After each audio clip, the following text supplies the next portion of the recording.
Alors, troisième et dernier intervenant de cette séquence, Morgan Poggioli, euh, qui travaille sur la CGT, sur le mouvement syndical de l'entre-deux-guerres et pendant le Front populaire depuis longtemps. Plusieurs d'entre vous doivent connaître ses travaux. Comment dire? Eh bien, ils viennent sortir récemment. Il un- n'est pas encore sorti. Oui, mais il l'a dans sa valise, hein. Alors, il finira par le sortir à la fin de la journée. Euh, un travail tout à fait intéressant qui part d'un fait divers et qui, creusant ce fait divers, aborde la question des accidents du travail, des mutilés du travail, mais je n'en dis pas plus parce que l'ouvrage est à découvrir. Et pour le moment, nous allons l'entendre évoquer un des résultats de cette mobilisation du Front populaire, c'est-à-dire que pour la deuxième fois depuis 1919-1920, le syndicalisme devient un vrai mouvement de masse et cela évidemment modifie sa nature, modifie ses activités, son fonctionnement. Et Morgan, on t'écoute. Merci Michel. Donc oui, je vais vous parler du syndicalisme de masse à l'époque du Front populaire pour la CGT. Donc ce qui me permet de renouer du coup avec mon sujet de thèse soutenu comme tu me l'as gentiment rappelé il y a 20 ans hein, maintenant, un peu plus même. Bref, toujours est-il que voilà, ce syndicalisme de masse de la CGT, il s'inscrit évidemment dans le contexte général du Front populaire et puis dans le contexte un peu plus, la dynamique plus singulière donc du mouvement de réunification syndicale lancé dans l'élan de la grève du 12 février 1934, mais je ne vais pas m'étendre, et qui donc aboutit en mars 1936 à la réunification de la CGT et de la CGTU au Congrès de Toulouse, c'est-à-dire 3 mois après l'adoption du programme du Rassemblement populaire et 3 mois avant la victoire du Front populaire. Mais cette unité voulue par la base militante, bien plus que par la direction de la CGT, ne répond pas moins à une attente du monde du travail. En effet, avant même les grandes grèves de mai-juin 36 et la ruée syndicale qui s'en suivra, il y a déjà quelques signes avant-coureurs, hein, pourrait-on dire, qui démontrent une appétence nouvelle pour le syndicalisme. Ainsi, la CGT réunifiée donc, à partir de mars 1936 enregistre quelques 200 000 adhésions entre le mois de mars et le mois de mai, c'est-à-dire qu'elle frôle presque le million d'adhérents. Et lors du 1er mai 1936, comme Théo l'a déjà rappelé, donc 1er mai qui se situe entre les deux tours des législatives, alors que depuis de nombreuses années, la scission syndicale en avait limité l'ampleur, en 1936, eh bien, le 1er mai prend on va dire une dimension inhabituelle avec des débrayages massifs et des manifestations importantes. La CGT organise d'ailleurs, première slide, pardon, organise d'ailleurs donc 215 manifestations à travers toute la France et les meetings réunissent en plusieurs endroits des foules totalement inattendues au point de comparer la réussite de cette journée au 1er mai de 1919 ou 1920 qui étaient donc des premiers mai historiques pour la CGT. Signe de ce nouveau climat, la CGT réattire donc, hein, pourrait-on dire, dans des proportions certes moindres que dans les semaines à venir, mais le foyer est, comme qui dirait, ravivé. C'est donc à la suite de la victoire du Front populaire que débutent les grandes grèves du printemps et de l'été hein, pour la province, même si Théo a montré évidemment qu'une maturation depuis les années 30 s'était esquissée au niveau de la nouvelle forme d'occupation. Et il faut quand même reconnaître, comme Théo l'avait déjà montré, que si certains pensaient que ça pouvait arriver, peu de contemporains avaient vu la vague arriver. Je dis peu parce qu'il y en a quand même certains. J'en ai trouvé deux, il y en a certainement quelques autres, hein. Par exemple, Georges Dumoulin, le 31 mars, on est quand même bien avant l'éventuelle victoire du Front populaire, qui écrit dans le journal Le Populaire, je le cite, hein, « J'ai le sentiment qu'aussitôt que le gouvernement de Front Populaire entrera en fonction, il se produira une puissante poussée prolétarienne en vue de faire aboutir les revendications corporatives actuellement en attente. Et il est naturel que les travailleurs cherchent à tirer profit d'une situation à laquelle ils ont contribué. » Je pourrais également vous citer le secrétaire adjoint de l'UD de la Nièvre qui disait au mois de mai, « La CGT saura rappeler à ceux qui seraient tentés de l'oublier le serment du 14 juillet 1935. Elle agira sur la majorité du Front populaire pour que celle-ci applique sans tarder son programme et sur le plan économique, elle fera pression sur le gouvernement de demain. » Donc on voit bien que ces deux syndicalistes, ils ne sont peut-être pas les seuls. Alors, est-ce une prophétie, une espérance ou tout simplement peut-être une bonne connaissance de l'état d'esprit ouvrier de la période? Il n'en demeure pas moins que c'est effectivement à partir du mois de mai que la vague de grève débute et déborde initialement très largement la CGT, ça il faut quand même le dire, la circulaire du 30 mai 1936 du bureau confédéral est particulièrement parlante. Hein. En gros, elle appelle toutes ces fédérations et ces syndicats à lui faire remonter les infos parce qu'il y a l'air de se passer quelque chose, hein, en gros. Mais on voit bien que la CGT n'en est pas, en tout cas, à l'initiative. Mais c'est malgré tout l'élément déclencheur de la vague de grève et de la vague d'adhésion qu'elle va connaître, puisque après seulement 2 semaines de mouvement, hein, la CGT revendique déjà 2,5 millions d'adhérents, chiffre qu'elle n'avait encore jamais atteint, mais ce ne sera pas la fin d'ailleurs de ce mouvement d'adhésion. Il est très difficile de retranscrire l'atmosphère de ces journées euphoriques, hein, de ces dirigeants totalement dépassés par ce déferlement d'adhésion. Vous citez quand même un exemple, celui de Savoie, le secrétaire de la Fédération de l'alimentation, qui disait ceci, « Un secrétaire nous demandait 100 cartes. Sa lettre n'était pas plutôt arrivée qu'un télégramme l'annulait et nous en demandait 500. Puis son télégramme n'était pas arrivé qu'il nous téléphonait et nous demandait d'annuler sa commande et de lui en envoyer 1000.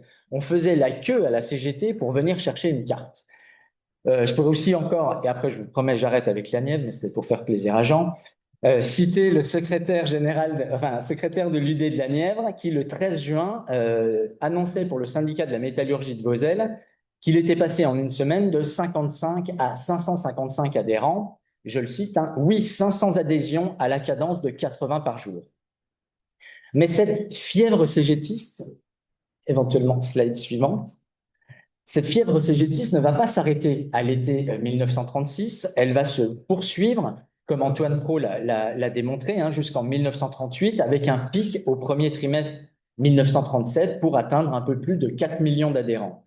Ce qui fait que durant cette période de 36-38, on atteint des taux de croissance qui sont absolument extraordinaires, mais au sens littéral du terme, hein, plus 15 950% d'augmentation pour le papier carton, qui passe donc de 385 adhérents à l'échelle nationale, c'est-à-dire quand même rien, à plus de 60 000, la chimie à peine 2500 qui va passer à plus de 150 000, les métaux dont on est dans justement un bâtiment tout à fait représentatif du Front populaire qui va passer de 45 000 à peu près 800 000, etc.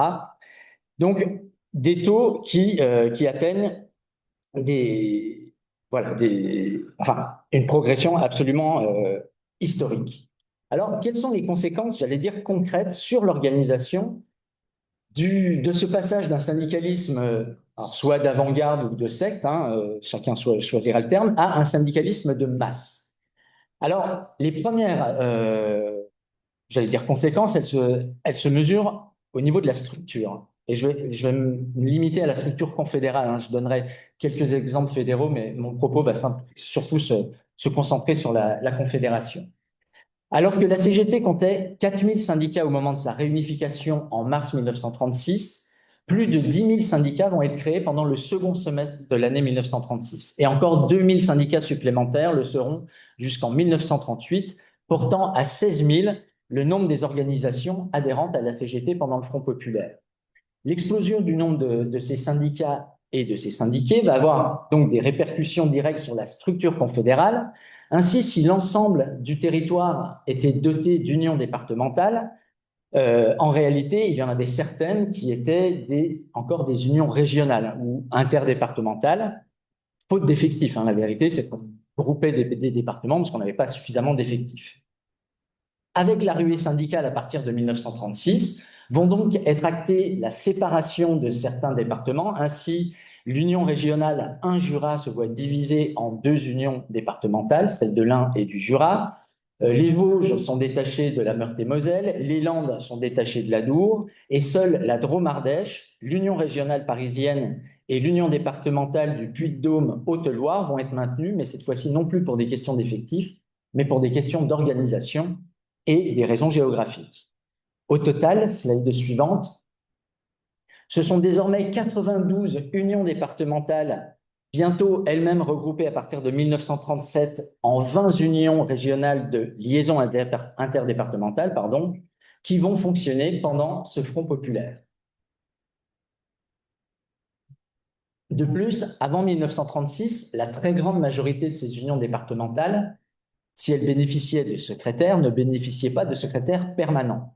Or, avec la ruée syndicale et l'augmentation du budget, eh bien, c'est une inversion totale des proportions qui va s'opérer avec une augmentation très importante du nombre de permanents et également de salariés. Je vais y revenir. Nous n'avons, pour notre part, dans le cadre de cette intervention, réussi à trouver finalement plus que 4 unions départementales qui n'ont pas de permanents pendant cette période de 36-38. Je vais quand même les citer parce que ça va résonner. Le Cantal, la Mayenne, Constantine et les Basses-Alpes, qui semblent également être d'ailleurs la seule union départementale sans union locale. Pour tous les autres départements, les permanents d'union départementale deviennent la norme. Donc, j'ai pu en identifier avec certitude 106. Il y en a certainement quelques autres, puisque c'est 106 permanents pour 75 unions départementales. La grande majorité ont donc entre 1 et 2 permanents, mais certaines en ont, elles sont rares, mais en 3, voire 4. Donc ça, c'est le premier phénomène. Le deuxième phénomène que je n'ai pas eu le temps de travailler, mais qui, à mon avis, mérite réflexion, et qui m'est apparu pour travailler cette intervention, c'est le nombre de dactylos, slide suivante, qui lui aussi va augmenter. Alors là, ici, on a le service dactylo de la Confédération, donc c'est pour ça qu'on arrive... donc évidemment, le principe même de la dactylo, c'est d'être une femme. Et dans les unions départementales, il apparaît qu'à partir des congrès de 37-38, la question parfois se pose même, à savoir, est-ce qu'on prend un deuxième permanent, un deuxième secrétaire permanent, ou est-ce qu'on prend une dactylo pour le travail qui devient vraiment très important? Et dans certains cas, c'est la dactylo qui est privilégiée à un deuxième permanent. Donc, mais j'ai pas eu le temps, voilà, ça c'est des choses qui me sont apparues pour cette recherche, mais qui à mon avis mériteraient d'être un peu d'être publiées. Maintenant, au niveau des unions locales, alors qu'à la réunification, la CGT comptait 185 UL, le nombre de ces UL va passer à 600 en 1938. La Confédération va d'ailleurs accompagner la création de ces unions à partir de septembre 1936. Il y a plusieurs circulaires qui sont envoyées dans ce sens, dans le but eh bien, de profiter de cette ruée syndicale pour à la fois densifier le maillage syndical et puis coordonner les forces au niveau local. Il semblerait également que ces directives, elles soient là aussi pour encadrer, voire freiner dans certains cas, la multiplication de ces structures à l'automne 1936. Je peux vous donner un exemple que je connais assez bien, l'Union départementale de Saône-et-Loire, qui était pourtant déjà plutôt bien dotée, avec 10 unions locales au moment de la réunification, et qui va passer à 16 en 1937, mais avec des unions locales qui parfois comptent à peine 300 syndiqués, comme l'union locale de Louhans, dans la Bresse. Et donc, on voit bien que la CGT essaye à la fois d'encadrer et puis parfois de dire si les effectifs ne sont pas suffisants, c'est pas parce qu'il y a eu l'euphorie gréviste de l'été qu'il faut se lancer dans des structures qui ne seraient pas viables. L'Union, je peux donner d'autres exemples, l'Union du Nord passe de 21 à 26 UL, celle du Doubs de 3 à 9, mais dont 5 bénéficient de permanence. C'est d'ailleurs là la différence entre les unions départementales et les unions locales, c'est que pour les unions locales ou les bourses du travail, les permanents ne sont pas la norme. Elles semblent se limiter aux plus grosses structures, mais c'est très compliqué d'avoir des chiffres. J'en ai recensé, moi, une cinquantaine, mais les informations sur les UL sont tellement parcellaires que, voilà, je n'ai pas vraiment d'estimation globale à donner. Enfin, maintenant, au niveau des instances nationales, l'accroissement des effectifs conduit là aussi à une adaptation des structures. Ainsi, en 1938, la commission administrative de la CGT va passer de 45 à 50 membres. Et puis, évidemment, les finances vont elles aussi connaître un accroissement considérable. Si l'on compare le bilan financier, le rapport financier, voilà, on sait ce que ça vaut, hein, les rapports financiers de congrès, mais ça donne quand même une idée. En 1935, la CGT pouvait compter à peu près sur un budget de 2,5 millions de francs par an en 1935. En 1938, la CGT, cette fois réunifiée, là, s'appuie sur un budget de 25 millions d'euros par an, soit 17 millions d'euros actuels, quand la Fédération de la métallurgie dispose de son côté, et juste en propre, hein, d'un budget, elle, de 13 millions de francs, soit 8 millions actuels. Alors, ces modifications, hein, en termes de structure et d'organisation, elles sont engagées évidemment pour répondre à la nouvelle morphologie du mouvement confédéral, mais aussi pour répondre à ces nouveaux adhérents. Ce qui m'amène donc à ma deuxième partie, hein, comment la CGT va accueillir ces millions de nouveaux syndiqués qui sont arrivés à l'été et à l'automne 1936. Alors, il est clair que l'immense majorité de ces nouveaux venus au syndicalisme n'y connaissent rien, clairement, et la CGT en est parfaitement consciente. Dès le Comité confédéral national de juin 1936, Drouot charge ainsi le CCEO de faire en sorte qu'on forme pour pouvoir conserver ces nouveaux syndiqués et de leur inculquer, je cite, hein, un état d'esprit syndicaliste. Alors, pour rappel, le CCEO, c'est le Centre confédéral d'éducation ouvrière qui avait été créé en 1933 pour regrouper l'Institut supérieur ouvrier fondé en 1932 à Paris et les 3 premiers collèges de province qui sont en fait des structures décentralisées de structures de formation pour la province. Sans être à proprement parler une école de cadre comme les écoles du parti, hein, même si ça n'a pas empêché que certains des élèves du CCEO deviennent des cadres du syndicalisme, il n'en demeure pas moins que le CCEO va être donc l'outil de la formation syndicale pour cette période et va d'ailleurs connaître son apogée durant le Front populaire avec, entre autres, le dévouement donc, des époux Lefranc, Georges et Émilie, dont vous avez ici une photographie.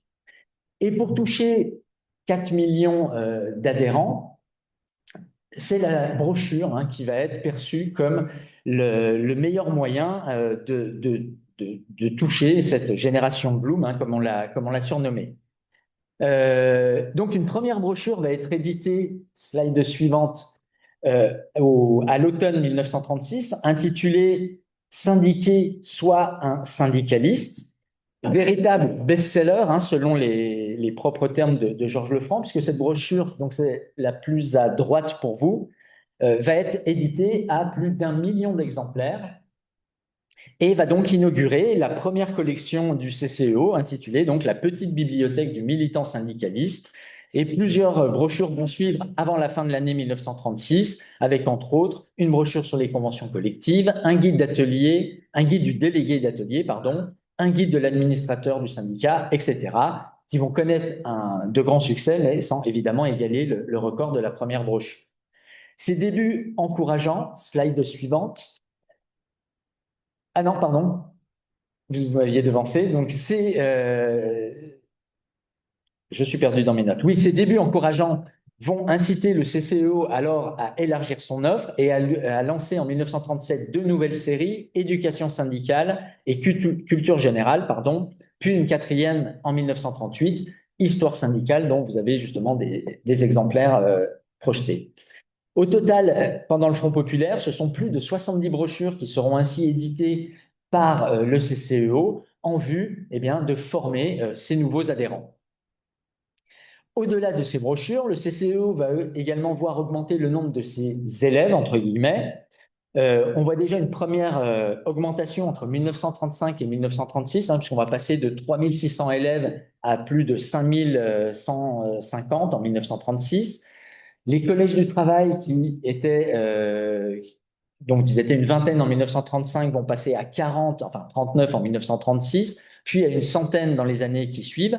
C'est-à-dire que quasiment toutes les unions départementales pendant le Front populaire vont être dotées d'au moins un collège du travail pour former leurs adhérents. Alors certaines en auront plusieurs, hein, comme dans le Nord où on en compte 3 à Enolin, Tourcoing et Lille. Pourtant, au-delà de ces premiers chiffres, il est très compliqué de donner le nombre d'élèves à l'échelle nationale, puisque le CCEO lui-même ne parvient pas à avoir des données précises sur ces fameux collèges de province. Et d'ailleurs, il s'en plaint, hein. Ainsi, pour l'année 1938, le CCEO donne les seuls chiffres parisiens sur lesquels il a la main, et il nous apprend donc qu'il y a un peu plus de 2000 inscrits aux cours parisiens, mais ne donne aucun chiffre pour la centaine de collèges, c'est-à-dire que même le nombre de collèges n'est pas totalement défini. Alors, j'ai trouvé 140, 160, bref, même le CCEO ne sait pas exactement combien de collèges ils sont en activité. Alors, selon Georges Lefranc, il y a à peu près autant d'inscrits en province qu'en région parisienne, ce qui nous amènerait donc en 1938 à un chiffre toujours de 5000 adhérents, enfin 5000 élèves au CCEO, autant qu'en 1936, alors qu'on est passé de 40 à plus d'une centaine de collèges. Ce qui veut dire que ce chiffre que j'ai moi-même publié est en réalité certainement sous-estimé. Dans le cadre de cette intervention, j'ai d'ailleurs réussi à trouver, sans forcément les chercher, mais je les ai trouvés, les chiffres pour les collèges du travail de 4 unions départementales, hein, celui de la Saône-et-Loire, de l'Indre, du Vaucluse et du Doubs. Et sur ces seules 4 unions départementales, je suis déjà à quasiment 500 élèves. Ça veut dire que si on multiplie ça par 90 unions départementales, en réalité, le chiffre de 5000 élèves doit très certainement être à considérer comme une estimation très basse du nombre d'élèves du CCEO. Il me reste combien de temps, Michel?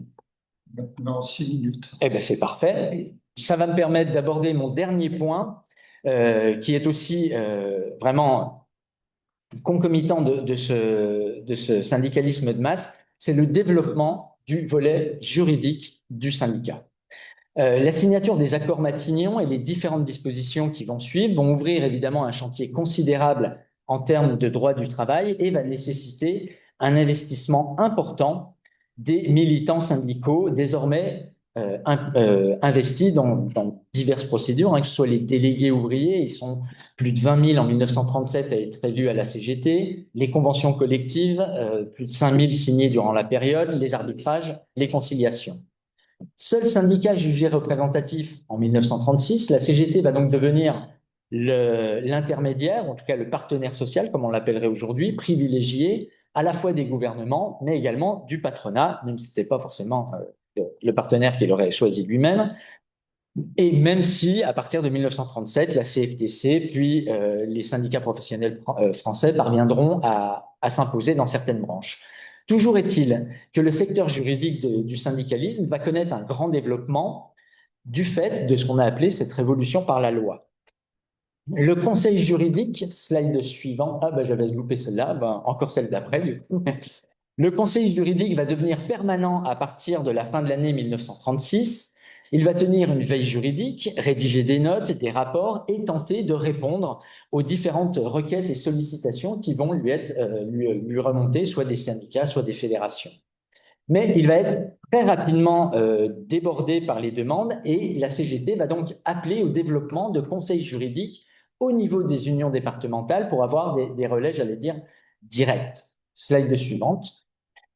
Et effectivement, à partir de 1937, on voit que de très nombreuses UD se dotent de services juridiques, avec parfois même un permanent consacré à cette seule tâche, évidemment quand il y a au moins 2 permanents, mais c'est par exemple le cas hein, dans les Vosges, le territoire de Belfort, le Rhône, Lot-et-Garonne, Gironde, Allier, où le 2e secrétaire permanent est uniquement, j'allais dire, détaché pour la question et pour tout le volet juridique. De plus, les responsables des unions départementales sont également investis dans d'autres procédures, en particulier la conciliation et l'arbitrage.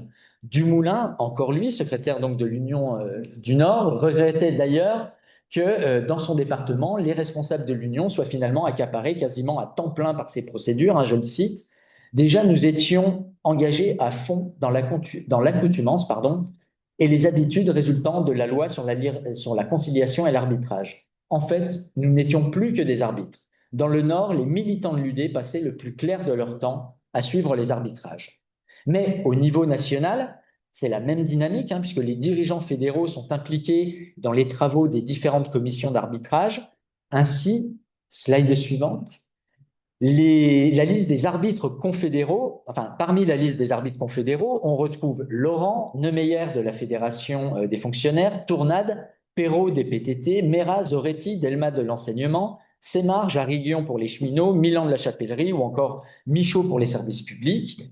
À la commission supérieure d'arbitrage, cette fois, c'est Julien Racamon, le secrétaire adjoint de la CGT, qui représente les intérêts ouvriers. Enfin, au Conseil national économique, qui avait été réformé en mars 1936, le nombre de représentants syndicaux augmente là aussi, et la CGT mobilise pas moins d'une centaine de représentants dans les 20 sections professionnelles de ce nouveau Conseil national économique, dont d'ailleurs Léon Jouot devient le vice-président au même moment.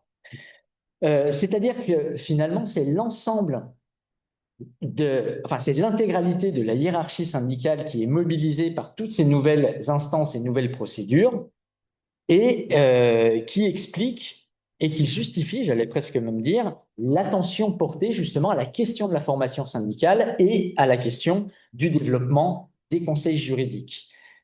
Nouvelle slide, la création de l'Institut confédéral d'études et de prévention des maladies professionnelles, fondé en novembre 1937 pour appuyer cette fois les délégués syndicaux à la commission d'hygiène industrielle, participe exactement de ce même élan, de cette volonté d'expertise syndicale, et qui est vraiment quelque chose qui émerge, enfin qui se développe avec le Front populaire.